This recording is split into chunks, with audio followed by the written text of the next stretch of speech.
일하기 싫으면 먹지도 마라. 그 가나안 농군학교에 우리 전영주 장로님이 아마 갔다 오셨을 건데요. 가나안 농군학교에 가면 그 입구의 비석에 일하기 싫으면 먹지도 마라 이렇게 새겨져 있습니다. 그 말이 어디에서 나온 말이냐? 성경에 있는 말이죠. 사도 바울이 누구든지 일하기 싫어하거든 먹지도 말게 하라. 이런 말씀이 있어요. 그래서 자녀들이 일하기 싫어하면 굶기세요. 네. 하나님의 뜻입니다.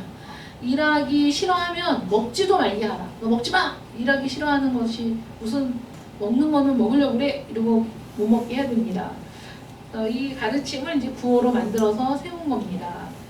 하나님께서 죄를 범한 아담에게 뭐라고 말씀하시냐면 너는 내 평생에 수고하여야 그 소산을 먹으리라 이렇게 말씀하셨어요. 이거는 형벌이거든요. 아담에게 주어진 형벌, 죄에 대한 형벌인데 이때로부터 모든 인간들은 일을 해야만 살아갈 수 있게 되었습니다. 일하지 않으면 사실 어떻게 먹고 살 수 있겠습니까? 그런데 현실적으로 보면 일하지 않는데도 먹을 수 있는 사람, 그것도 일하는 사람들보다 더 많이 잘 먹을 수 있는 사람들이 항상 역사 속에 존재해 왔죠. 역사를 살펴보면 일하지 않는 자들이 일하는 자들보다 더 인정받고 더 존귀히 여김을 받고 더 높임을 받고 높은 지위에 오를 수 있었던 사회가 언제나 많이 있었죠. 항상 많이 있었는데 그거를 우리가 어떻게 얘기할 수 있냐면 근로소득보다 불로소득이 더 커지고 불로소득자들이 오히려 인정을 받는 그런 이상한 일이 이제 일어났었다는 거죠. 그러면 우리는 불로소득과는 아무 상관이 없는 것 같고 굉장히 열심히 살고 있는 것 같다. 그래서 정말 열심히 살고 있는 사람은 상대적으로 박탈감을 많이 느끼는 세상이죠. 오늘 지나간 세대를 다 생각하지 말고 우리가 살고 있는 이 시대에 젊은이들이 느끼는 박탈감이 뭐냐면 열심히 해도 이룰 수 없다는, 열심히 해도 너무나 차이가 나는 그들을 따라갈 수 없다는 데서 오는 상대적인 박탈감, 그래서 그것 때문에 오는 무력감, 이런 게 많은 거거든요. 더군다나 우리나라 젊은이들은 많이 공부하잖아요. 열심히 공부하잖아요. 미국 같은 경우에는 문맹률이 70%라고 해서 깜짝 놀랐어요. 걔네는 읽지 못하는 사람이 많고, 그러니까 말은 하는데 읽지 못하는 애들이 많고 쓰지 못하는 애들도 많은 거예요. 그리고 거기는 그 대학 교육을 지금은 그래도 많이 보내려고 하는데 그전에는 없는 사람들은 사실 대학 가기 어렵고, 그리고 우리나라처럼 부모가 교육을 책임져 주는 게 아니잖아요. 걔네는 고등학교를 졸업하면 자립을 해야 되잖아요. 언제부터 그렇게 된 건지는 모르겠는데 옛날에는 하도 그 미국의 문화와 문명을 우리가 동경하다 보니까 굉장히 좋아 보였거든요. 그러니까 어린 아이를 일부러 떨어뜨려서 재워야 된다. 독립심을 길러줘야 된다. 그래서 애들 우는 애를 막 떨어뜨려서 재우기도 하고, 그래서 아이를 기르는 데에는 왕도가 없고 정도가 없고 정말 부모들이 항상 어떻게 해야 아이를 잘 기를까를 고민하면서도 수없이 실수를 하는 게 자녀 교육인 것 같아요. 육아를 할 때, 왜냐면 육아라는 게 이 방법이 가장 옳은 방법이야, 이렇게 길러야 돼 라는 왕도가 없어요. 그리고 그렇게 기른다고 해도 기르는 부모의 성격과 성향과 습관과 이런 게 천차만별이기 때문에 동일한 방법으로 기른다고 해도 동일하지 않고 결과가 다 달라서 어떤 것이 우리에게 맞는 육아법인가, 어떤 것이 내가 지향하는 그 삶으로 아이를 이끌 수 있을까는 모든 부모가 고민해야 될 문제이죠. 그런데 제가 우리 아이들을 낳았을 때 그때 스포크 박사의 새로운 육아법 이런 거 엄청 그게 그걸 안 읽으면 엄마가 아닌 것 같은 그 정도로 센세이션한 책이 있었어요. 근데 그 책에 보면 자녀의 독립심을 길러주기 위해서 분리해서 아이를 재우는 그런 방법 막 이런 거 나왔거든요. 근데 우리나라는 정서상 아이를 품에 안고 재우고 품에 안고 아이를 기르잖아요. 그 젖을 떼는 것도 다 다르지. 근데 저는 이제 아이를 수술해서 낳기 때문에 그 분유를 이제 수유를 하잖아요.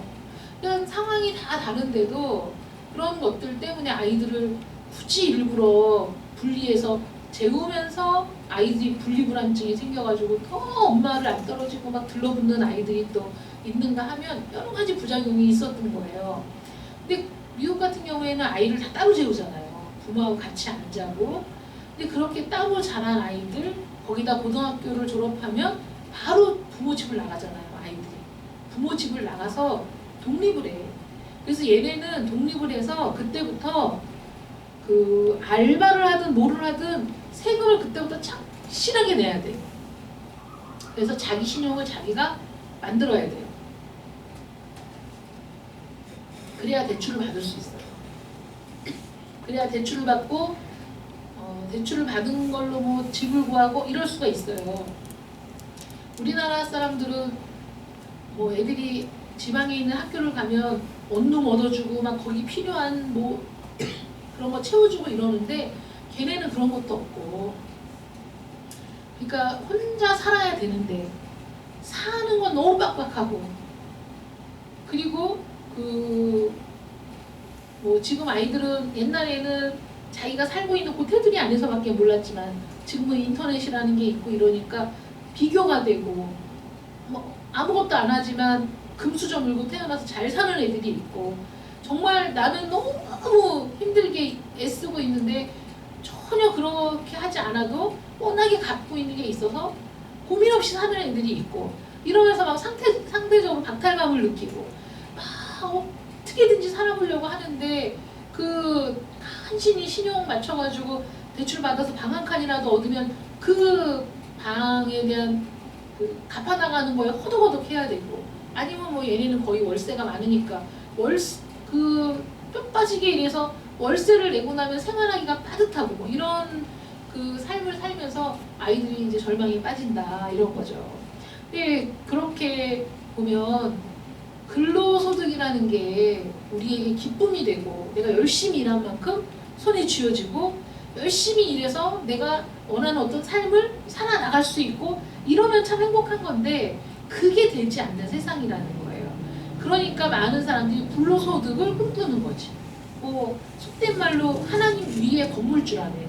요새는 건물주의 횡포가 얼마나 큰지 하나님 위에 건물주가 있다 이렇게 얘기할 정도로, 그러니까는 아이들이 그 밑에서 자라면서 그 자기 부모가 건물이 여러 채 있어서 거기서 나오는 수입만으로 살고, 그 안에서 일하는 사람들 그 가게를 얻어서 매월 월세를 내면서 어떻게든지 살려고 애쓰는 그 사람들의 그 고통을 이해하고 함께 가는 게 아니라 마음에 안 들면 내보내고, 그 다음에 뭐 저기 월세가 오르는 것 같다 그러면 다 월세 올려서 받고, 이런 거를 보고 자란 애들이, 그런 애들이 커서 자기도 건물주 되고, 이런 세상에서 열심히 사는 게 무슨 의미가 있나 이런 생각이 들면 삶의 의욕이 없어지는 거죠, 아이들이. 그래서 우리가 사실 기도해야 되는 건 정말 열심히 땀 흘리고 일하는 사람들이 거기에 대한 대가를 정당하게 받을 수 있는 나라. 그래서 다른 거 부럽지 않아. 불로소득 그런 거 부럽지 않아. 내가 일할 수 있다는 게 감사하고, 내가 열심히 일한 만큼 내 손에 들어온다는 게 감사하고, 그걸로 내가 건강하게 살 수 있다는 게 참 좋은 이런 나라가 되도록 우리가 해야 되겠죠. 그래서 이 불로소득이란 일하는 사람들을 약탈하는 거죠, 사실은. 그래서 내가 땀 흘린 만큼 소득을 얻는 게 아니라 내가 땀 흘리지 않고 더 많은 소득을 얻고자 하는 거, 이게 불로소득이잖아요. 근데 이런 그 사람들이 많아지면 그 사회가 이런 소득의 불균형이 너무 심화되면 그런 사회에는 분란이 일어나고 내전이 일어나고 그 폭동이 일어나고 이러면서 사회가 붕괴되는 거예요. 그래서 건강한 사회는 그 잘 사는 사람보다, 소수의 잘 사는 사람보다 중산층이 많아서 그 사회를 든든하게 받치고 있어야 그 사회가 건강하게 유지가 되는 겁니다. 근데 호세아 선지자가 지금 오늘 본문을 통해서 말하는 게 이스라엘이 그런 불로소득을 즐기던 자들이었다. 이스라엘이야말로. 그래서 평생의 수고에서 땅의 소산을 먹도록 하나님이 말씀하셨는데도 불구하고 불로소득을 추구하고 그걸 즐기고 그것이 더 그 선이라고 생각하고 사는 사람들이 많을 때 그때 이제 하나님의 심판이 임하는 거죠.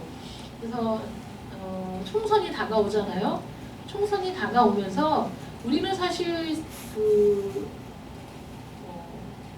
부정선거, 금권선거 이런 현장을 봐도 모른 척하고 그리고 또 아는 사람을 차마 신고할 수 없어서 그냥 묵과하고 지나가고 이런 적이 많이 있는데 지금은 후보가 직접 돈을 내서 사는 일은 또 없다고 하더라고요. 걸릴까봐. 그래서 그 아는 지인을 통해서 사업가들이 내가 사는 거야. 이 사람 지지해줘. 찍어줘. 그러면서 그 사람이 이제 사는 경우 그런 경우에는 어떻게 딱 그 선거법 위반으로 신고하기는 어렵대요. 근데 그런 일이 있을 때 절대 그런 거 먹으면 안 된다.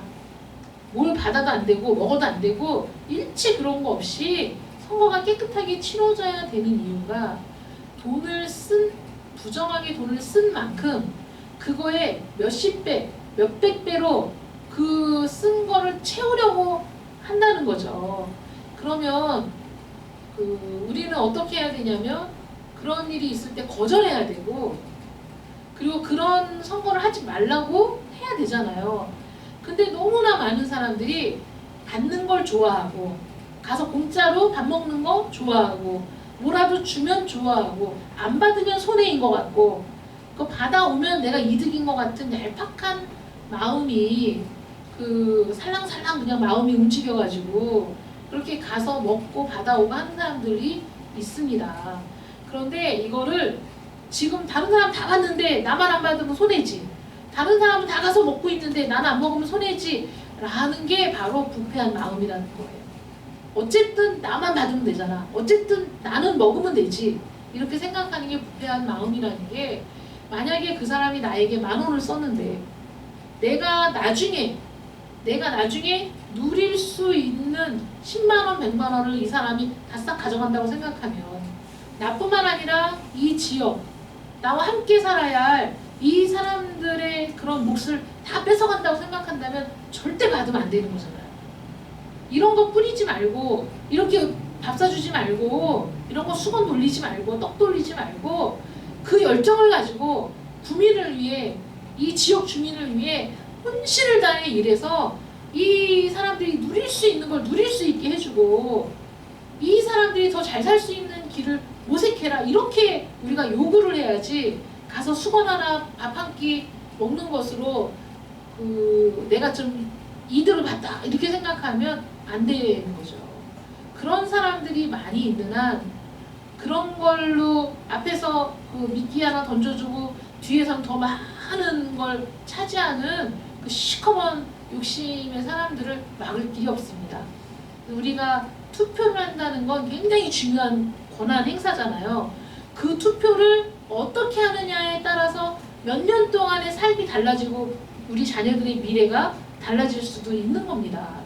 근데 오늘 본문 말씀 9절 보면 이스라엘아 내가 기브아 시대로부터 범죄하더니 지금까지 죄를 짓는구나. 그래서 그 이스라엘이 기브아 시대부터 범죄했다. 이건 그 이스라엘 역사를 통틀어서 가장 부패했던 타락했던 사사 시대에 있었던 일을 이제 얘기하는 겁니다. 뭐 소돔과 고모라에서나 있을 만한 그런 일들이 베냐민 지파 기브아 거민들에 의해서 일어났죠. 그 레위 지파 사람, 그 레위인의 첩을 그 상관하고 그 죽도록 내버려둔 사건이 일어났잖아요. 그래서 그 레위인이 그 자기 첩의 시신을 12도망으로 잘라가지고 각 지파에다 보내서 야 이스라엘 사람들아 이 베냐민 지파 이 기브아에서 이 주민들이 이런 악행을 저질렀다. 그래갖고 막 그 각 지파 사람들이 모여서 회의하고 어떻게 이스라엘 안에서 이런 일이 일어날 수 있느냐 해서 그들이 그 일치단결해가지고 베냐민에게 그 사실에 대해서 통보하고 그 불량배들을 처단할 것을 요청했을 때 베냐민 지파에서 거절하면서 전쟁이 일어났어요. 그래서 베냐민의 남자들이 그냥 씨가 마르는 일이 벌어진 거예요. 베냐민 지파가 완전히 멸족을 당할 상황이 됐어요. 근데 그 전쟁을 끝내고 나서 이스라엘 남은 지파가 후회했어요. 야, 우리 동족, 우리 형제가 완전히 이 땅에서 씨가 말라서 사라지게 생겼다. 이 일을 어떡하냐. 그 여자들도 없어. 결혼도 못해. 어떡하냐. 이래가지고 그 실로에서 그 포도 축제가 열릴 때 그 이스라엘 그 장로들이 모여가지고 그 베냐민 그 남자들이 와서 여자들을 보쌈해서 가서 아내를 삼아서 가정을 이룰 수 있도록 그 짐짓 눈을 감고 허락을 해주잖아요. 그래서 베냐민 지파가 존속이 된 거예요. 그런 일들이 일어났습니다. 그래서 이 사건에 의해서 베냐민 지파가 완전히 사라질 뻔한 그런 일이 있었거든요. 그 당시에 이스라엘의 11지파가 모여서 베냐민을 쳤던 것처럼 이스라엘을 만민이 모여서 이스라엘을 치는 일이 일어나게 될 것이다. 언제 그런 일이 일어나느냐? 하나님이 원하는 시대에 내가 원하는 때에 그들을 징계하리니. 여기에서 두 가지 죄에 걸릴 때, 그러니까 두 가지 죄에 걸릴 때 만민이 모여서 그들을 치게 될 것이다. 변명의 여지도 없이 심판을 당하게 될 것이다. 이렇게 말씀하시는 거예요.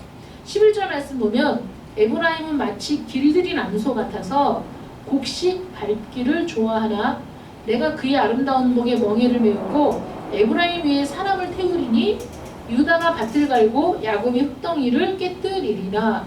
이게 그 타작마당에서 추수하는 소에게 그 멍에를 씌우지 말아라 이 말씀이 있잖아요.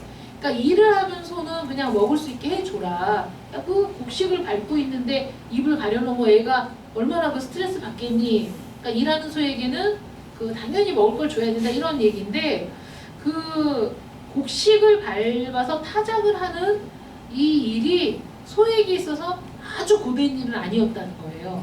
왜냐하면 땅을 가는 것보다 쉬운 일이잖아요. 그 묵었던 땅을 그 씨를 파종을 하기 위해서 그 겨울에 얼어서 딱딱해진 땅을 가르려면 그 쟁기를 끌어야 되잖아요. 그러면 쟁기를 땅에다 딱 파먹고 농부가 그 쟁기를 이렇게 붙잡고 소에게 가라고 하면 이 소가 자기 그 힘으로 그 앞으로 가면서 땅을 이렇게 파면서 이제 가는 거거든요. 그러니까 그 일이 얼마나 힘든 일입니까? 소의 입장에서는 곡식을 밟는 일은 그렇게 어려운 일은 땅을 기경하는 것보다 어려운 일은 아니었다는 거예요. 거기에다가 곡식을 또 마음대로 먹을 수 있어. 그러니까 그만큼 또 이게 그 즐거움을 주는 일이거든요. 곡식을 밟는 일이. 그야말로 불로소득을 마음껏 누리는 모습과도 같은데 하나님께서는 이처럼 쉽고 즐거운 일만 좋아하는 에브라임 목에 멍에를 메우고 사람을 태우고 밭을 갈고 흙덩이를 깨뜨리는 일을 시키겠다. 이렇게 이제 말씀하시는 거예요. 정말 싫은 일이죠. 우리는 다 힘든 일 싫어하는데.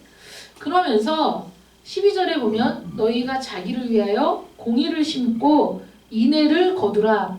너희 묵은 땅을 기경하라. 지금이 곧 여호와를 찾을 때니 마침내 여호와께서 오사 공의를 비처럼 너희에게 내리시리라. 밭을 가는 일과 같이 힘든 일이 뭐냐면 공의와 인애를 세우기 위해 노력하는 일은 힘든 일이라는 거예요. 여러분 그렇지 않습니까? 그냥 앉아서 말씀을 듣는 일은 좋은 일이지만 말씀대로 사는 일은 참 힘든 일이잖아요. 더군다나 공의를 심고 인애를 거두는 삶이라는 게 얼마나 힘든 일입니까? 심각한 빈부격차, 일하면 일할수록 오히려 가난해지는 현실, 이런 것들을 바로 잡는 일이 공의를 심는 일인 거예요.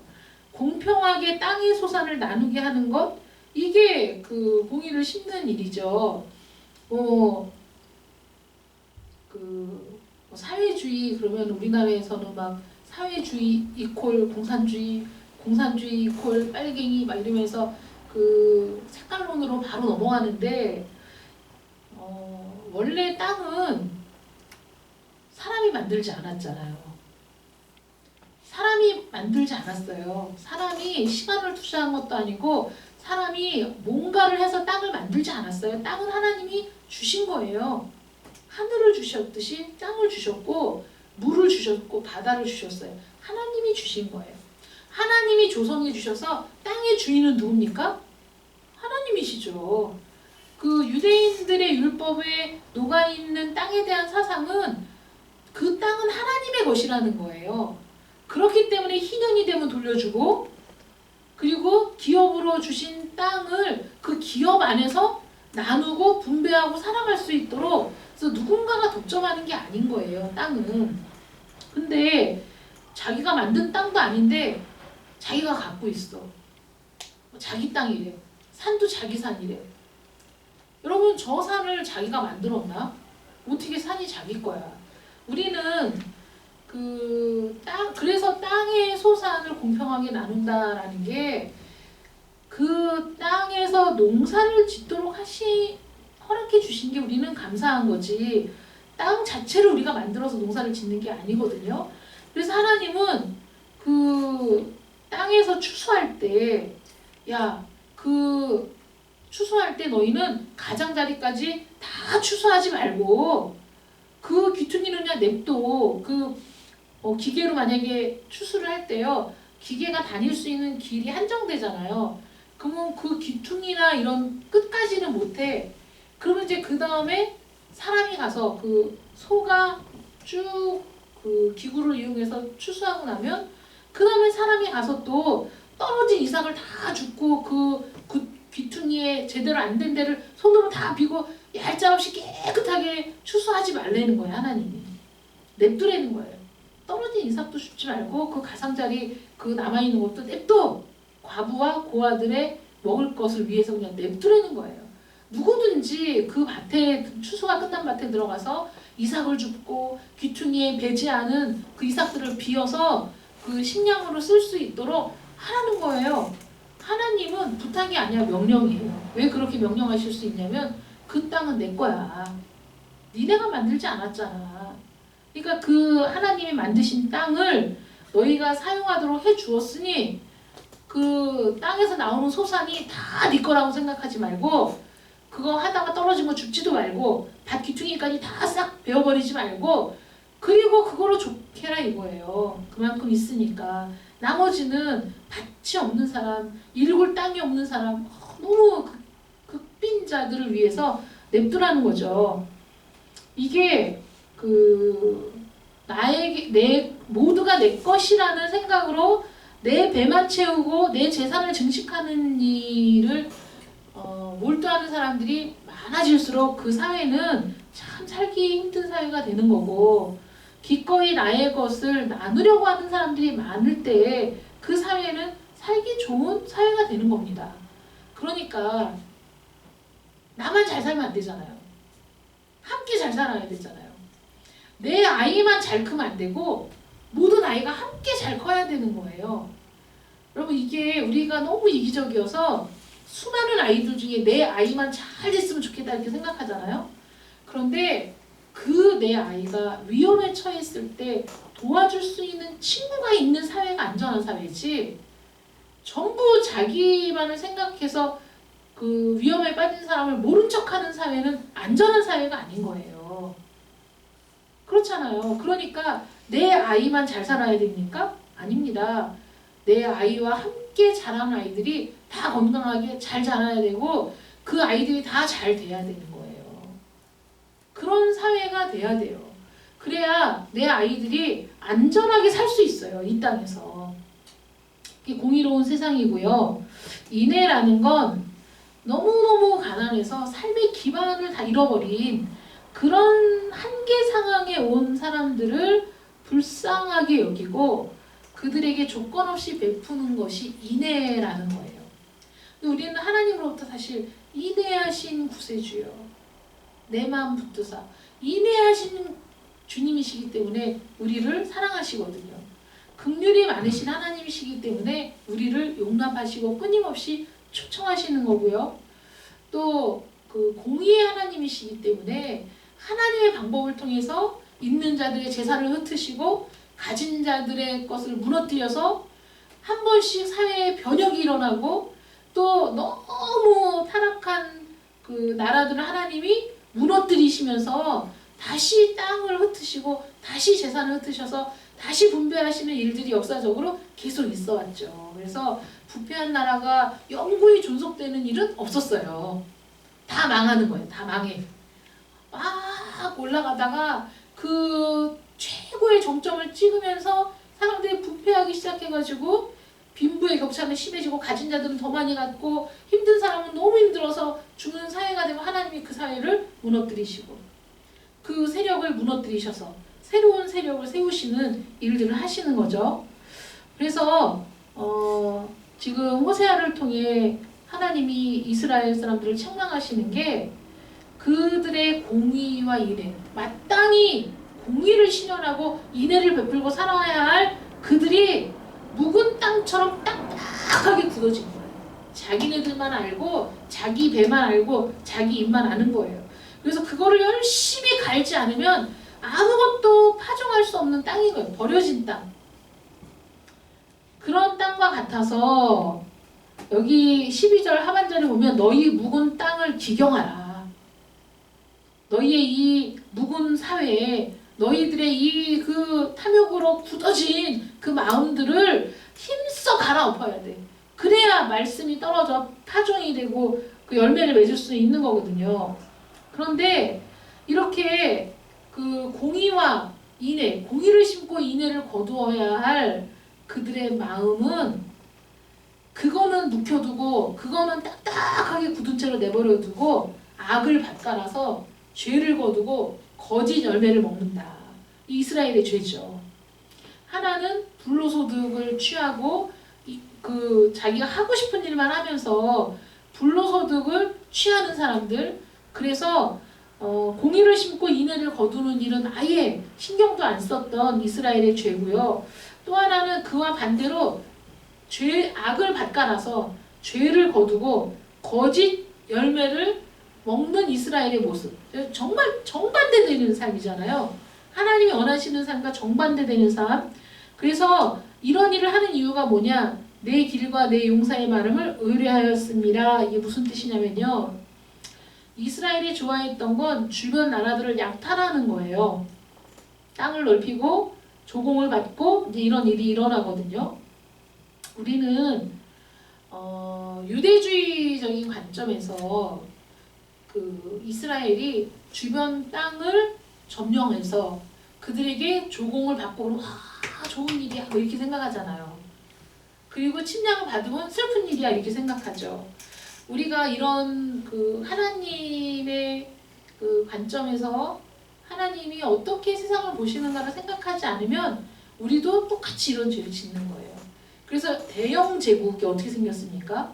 대영 제국은 수없이 많은 식민지를 거느리면서 탄생한 게 대영 제국이에요. 그래서 해가 지지 않는 나라라는 거잖아요. 다 영국령이야, 영국령. 지구를 한 바퀴 돌을 때까지 영국이 점령한 식민지들이 있었기 때문에 해가 지지 않는 나라라고 그 불리운 거예요. 그래서 해가 지지 않는 나라로 영국이 그 세계를 제패하면서 어떤 일이 일어났습니까? 각 식민지에서 좋은 물자들은 다 영국으로 공수됐어요. 그래서 그것 때문에 어떤 일이 일어났냐면 인도에서 그 영국으로 보낼 물자가 쌓여있는 창고가 그 곳곳에, 그러니까 그 열차나 뭐 이런 걸 통해서 막 그 모아가지고 영국에 그 보낼 짐을 보관하는 어마어마한 창고들이 전역에 있었대요. 인도 전역에. 있었는데도 그 인도에 그 흉년이 들었을 때 200만 명인가가 굶어 죽었어요. 곡식을 쌓아두고도 굶어 죽었어. 이런 일이 그 하나님께서 이스라엘을 책망하신 그 죄를 밭갈고 악을 밭갈고 죄를 거두는 삶인 거예요. 근데 그들이 뭐 했어요? 예배드렸죠. 영국 사람들이 식민지에서도 예배드리고 교회를 세웠어요.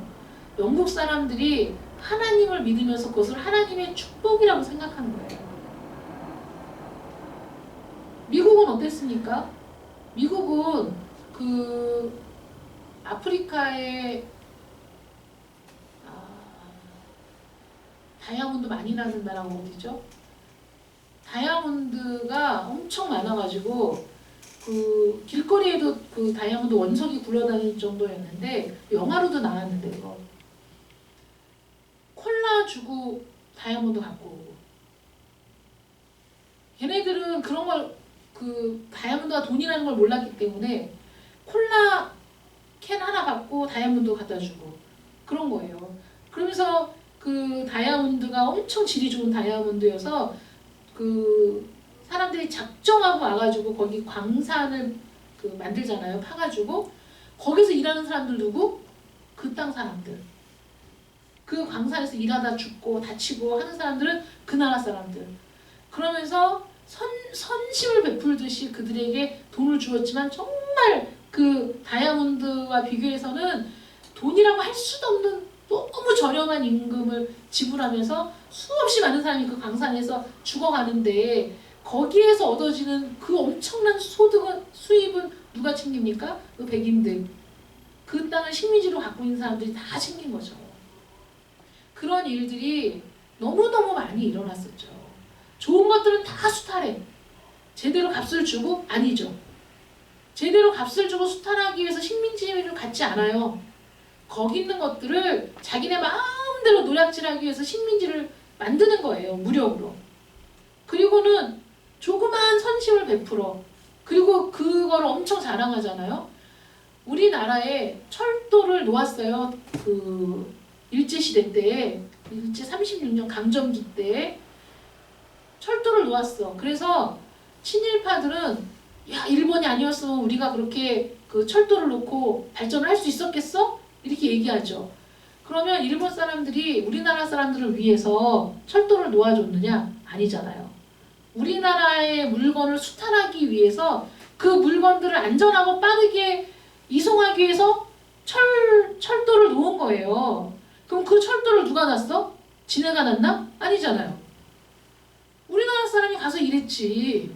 우리나라 사람을 끌어다가 일시키고 쥐꼬리만한 그 급료 준 거고 거기서 다치고 죽는 사람은 우리나라 사람이고 그 철로를 놓고서 우리나라에서 나오는 온갖 진귀한 것들을 다 자기네 나라로 실어가고 자기네 필요한 곳으로 실어가고 했던 거 아닙니까?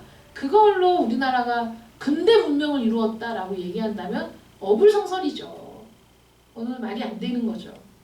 이렇게 수많은 강대국들이 자신들의 탐욕을 채우기 위해서 다른 나라를 식민지로 삼고 수탈하고 사람 생명을 아무렇지도 않게 여겼던 시대가 있었는데 일본은 그렇지 않았지만 많은 국가들이 기독교 국가였다는 거죠. 기독교 국가였는데 하나님의 이름으로 그런 일들을 자행했고 자신들이 거기에 큰 수혜를 베푸는 것처럼 그렇게 했던 겁니다. 그런데 하나님께서는 그런 것들을 원하시는 게 아닌 거예요. 이거는 그 열심히 일해서 땅을 갈고 거기에 그 파종을 하고 그 소득을 얻는 일보다 훨씬 간편한 일, 훨씬 쉬운 일. 그래서 여기에서 보면 13절에 보면 이는 내가 내 길과 내 용사의 많음을 의뢰하였음이라. 용사가 많으니까 그 힘을 가지고 가서 점령해서 뺏어오는 거 이게 훨씬 쉬운 일이었다는 거죠. 그러나 이제 이스라엘은 약탈하는 자가 아니라 약탈을 당하는 자가 될 것이다.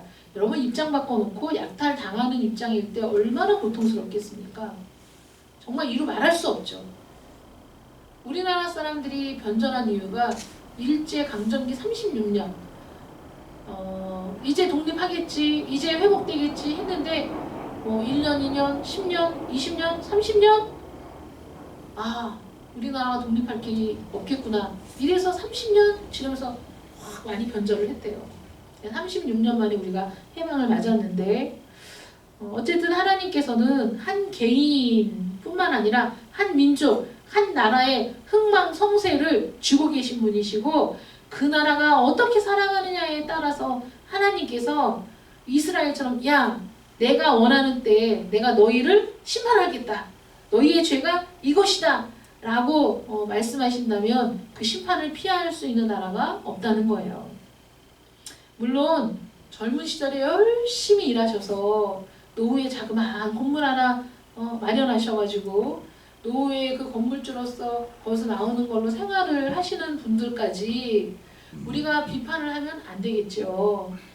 그게 아니고 이제 2살인데 아파트가 100채 막 이런 집 얘기를 들으면 도저히 감이 안 오는 그런 삶을 사는 사람들, 이제 7살인데 재산이 수십억이고 뭐 이런 사람들, 그런 그 부를 누리면서도 그러면서도 그 사회에 환원하기는 너무너무 아까워하는 그런 사람들.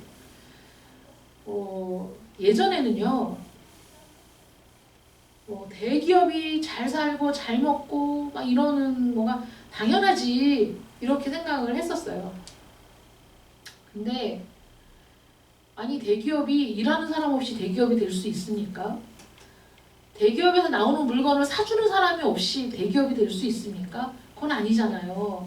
그러니까 그 안에서 일하는 사람들, 또 그 제품을 사는 사람들, 또 그 대기업이 우리나라 그 대기업이라고 막 자랑스러워하면서 우리나라 제품만을 이용해줬던 그 수많은 국민들, 그 사람들 때문에 대기업이 된 거죠. 사실은.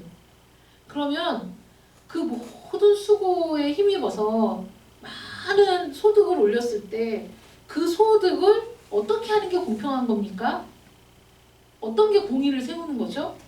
그렇게 얻어진 수익을 공평하게 배분을 하는 게 공의라는 거죠. 하나님 말씀하시는 공의. 공평하게. 이렇게 얘기하면 또 그 공산주의냐? 이렇게 얘기하는데 그게 아니라 그 말하자면 그 회사에서 일을 하는 사람의 그 열정과 일하는 시간과 또는 지분에 따라서 그 소득을 분배해 주는 방법도 있지 않습니까? 그래서 그 소득의 기쁨을 함께 누리고 그 소득의 만찬에 모든 일하는 사람들이 함께 참여할 수 있게 해주는 거, 이거는 그 오너들이 당연히 해야 될 일이 아닌가 하는 거죠.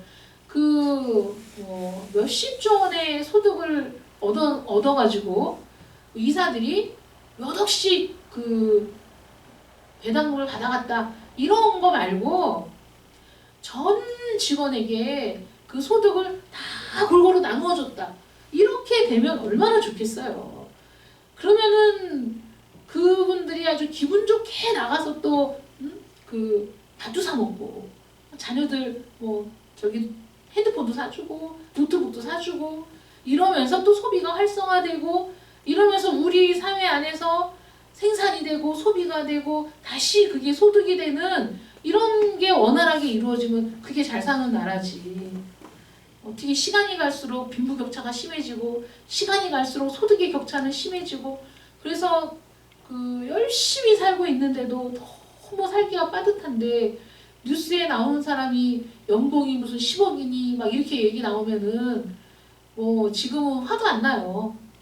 이게 어느 정도 차이가 나요? 화가 나지. 너무 차이가 많이 나니까 저 사람은 저 이 세계 사람이 아닌가 보다 뭐 이런 생각이 드는 거죠.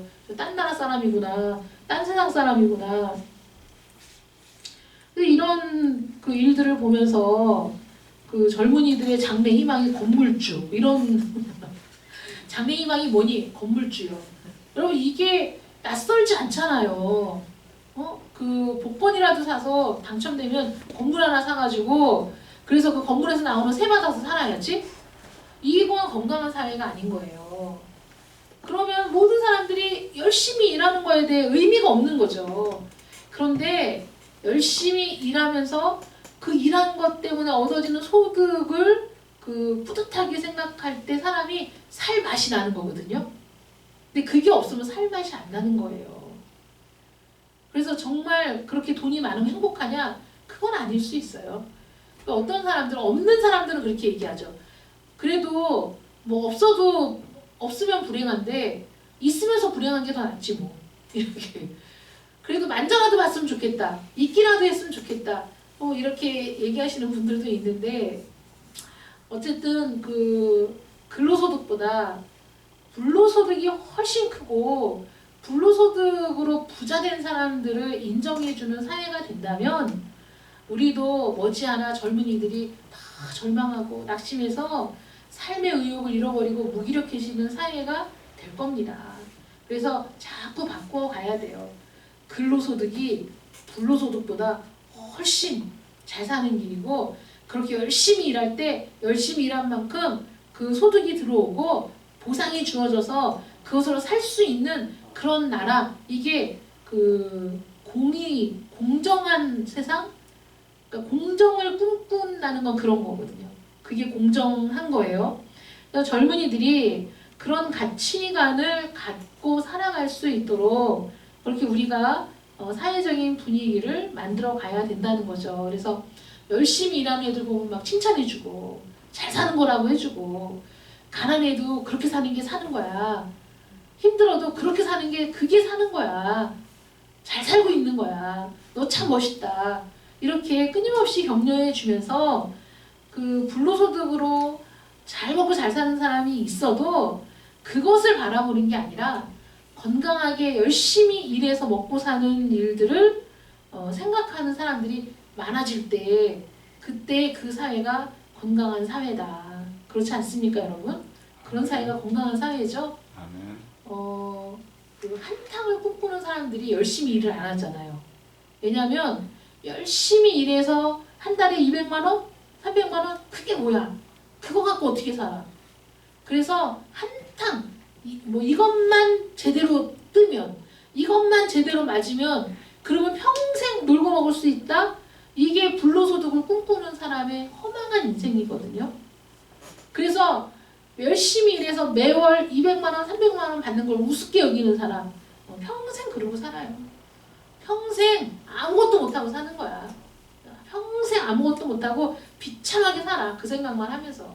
그런 사람에게 누가 한 탕이 딱 되냐고, 한 건이 딱 되냐고. 될 리가 만무하죠. 그런 사람들은 그냥 망한 거예요, 그 인생이. 그래서 그 복권을 사지 말아라 하는 이유가 그 한탕주의 때문에. 복권을 사서 딱 당첨이 되면 엄청 잘 살 수 있을 것 같죠? 근데 그 복권에 당첨된 사람들의 그 삶의 모습을 추적해서 보면 잘 살고 있는 사람들이 거의 없다는 거죠. 거의 없어요. 그리스도인들은 내가 지금 일할 수 있고 또 일하고 있다는 사실에서 인생의 가치를 찾는 거예요. 나 참 가치 있는 인생을 살고 있다. 이렇게 생각해야 되고, 개인의 차원이 아니라 이 사회가 그렇게 바뀌어지도록 애를 쓰는 사람이어야 한다는 것이죠. 그래서 내가 조그만 소득을 얻는 것에 만족하는 게 아니라 이걸 포기하더라도 전체가 잘 살 수 있는 길을 생각하고 그 길을 가는 사람, 이런 사람이 그리스도인이어야 한다는 겁니다. 그래서 나 혼자 잘 사는 게 아니라 다른 사람과 함께 잘 사는 사회, 그리고 더 나아가서는 내가 열심히 일해서 얻은 것으로 다른 사람들에게 베풀 때 그것이 사회적으로 존경받는 사람이 되는 그런 사회를 만들어야 되는 거예요. 아멘.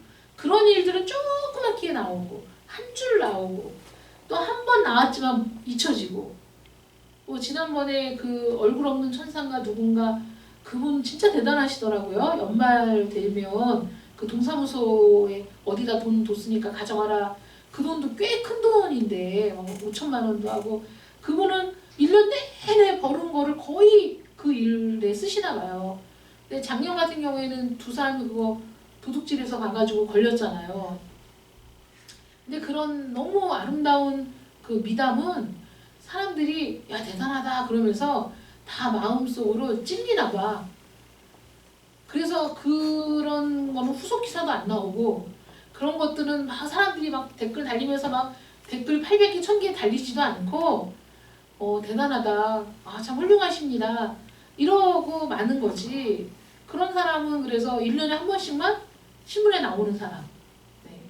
근데 그게 아니라 지속적으로 그런 분들이 존경받는 사회, 인정받는 사회, 그리고 그분의 자녀들까지도 야 정말 대단하다 라고 막 그 사회에서 인정해주는, 아니 그런 사람의 자녀들을 막 이렇게 뽑아가지고 특채로 쓰고 이래야 되지 않을까요?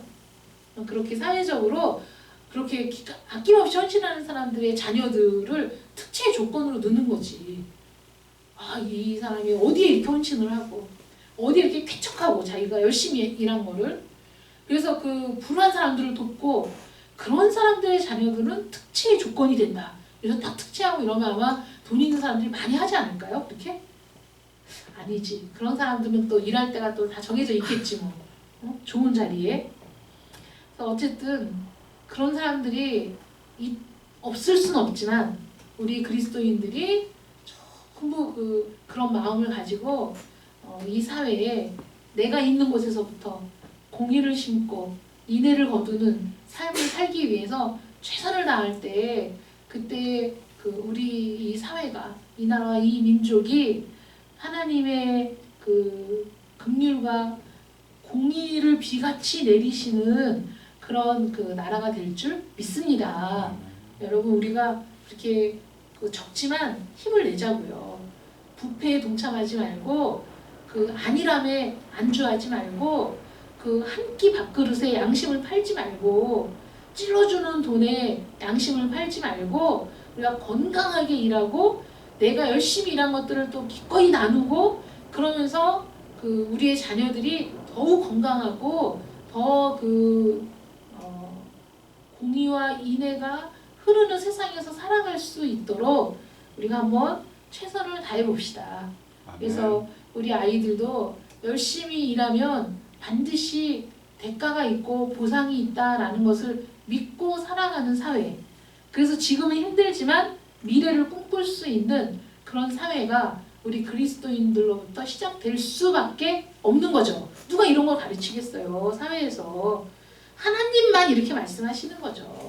그러니까 우리 이제부터 공의를 심고 인애를 거두기 위해 묵은 땅을 기경하고, 그리고 하나님의 말씀이 파종되어 그것이 우리를 통해 이 사회에 열매를 맺는 거목이 되어갈 수 있도록 그런 여러분 한 사람 한 사람 되시기를 축원합니다.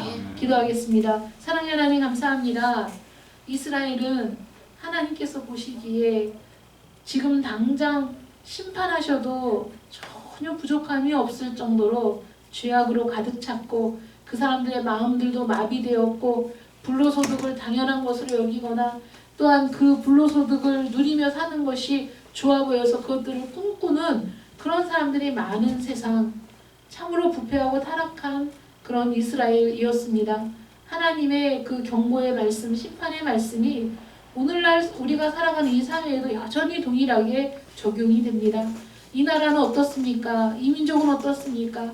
하나님, 정말 아무것도 일하지 않은 자들이 수십 채 수백 채의 집을 갖고 있는 세상, 이것이 올바른 세상이겠습니까? 온전한 세상이겠습니까? 하나님, 이런 사람들이 이 땅에 여전히 존재하지만, 그러나 점차 그런 사람들은 사람들의 손가락질을 받는 세상, 오히려 없지만 건강하게 일하고 일한 소득을 가지고 살아가는 사람들, 그리고 적지만 그런 소득을 함께 나눌 수 있는 사람들, 이런 가치관을 갖고 있는 사람들이 점점 많아져서 우리의 자녀들이 힘들지만 이 시기를 잘 견디면, 성실하게 살아가면, 최선을 다해 살아가면 우리의 삶이 희망이 있다고 여겨지는 그런 사회가 되게 하여 주시옵소서. 그런 사회를 이룰 수 있도록 하나님 우리를 붙들어 주시옵소서.